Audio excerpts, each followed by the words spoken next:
पुरतशद्दुद इंतहा पसंदी की रोकथाम का बिल सेनेट में पेश ना हो सका। बिल पेश होने पर हुकूमती इत्तेहादी जमातों और अपोजिशन अरकान की जानिब से सख्त तनकीद की गई। एतराज आने पर चेयरमैन सेनेट सादिक संजरानी ने बिल ड्रॉप कर दिया। वजीर मुमलिकत शाह इंतहा पसंदी की रोकथाम से मुताल्लिक बिल सेनेट में पेश किया, जिस पर हुकूमती इत्तेहादी जमातों और अपोजिशन ने एतराज़ उठा दिया। लीगी सेनेटर्स ने बिल की फौरी मंजूरी की मुखालिफत की।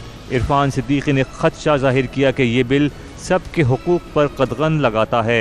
आइंदा दिनों में ये सब के लिए शिकंजा होगा। ये कानून अगर जूं का तूं जिस तरह हमारे सामने आया है मंजूर हो गया, बगैर कमेटी में गए, बगैर इस हाउस में डिस्कस हुए, तो फिर हमारे लिए शायद आने वाले दिनों में ये एक ऐसा शिकंजा होगा जिसमें से पता नहीं कौन कौन कसा जाएगा। पीपल्स पार्टी की सेनेटर शरी रहमान ने कहा, उजलत में कानून साजी किसी के लिए भी बेहतर नहीं। वो आप निशानदेही कर दें कि प्लीज हौसला रखें, हम सब एक दूसरे के साथ हैं कि उजलत का और की लेजिस्लेशन जो है वो किसी को अच्छी नहीं लगती। JUIF के सेनेटर कामरान मुर्तजा का शिकवा था कि बिल से मुताल्लिक कुछ मालूम ही नहीं। आज शायद आपको ये पता नहीं चल रहा कि आप जो है ना उसका निशाना पता नहीं कौन ये बनेंगे, मैं बनूंगा, कोई और बनेगा। PTI के सेनेटर हुमायूं मोहम्मद ने इल्ज़ाम लगाया कि राना सनाउल्लाह शायद बिल की सूरत में तहरीक इंसाफ को इंतखाबात से रोकने की बात कर रहे हैं। जमात इस्लामी की सेनेटर मुश्ताक अहमद ने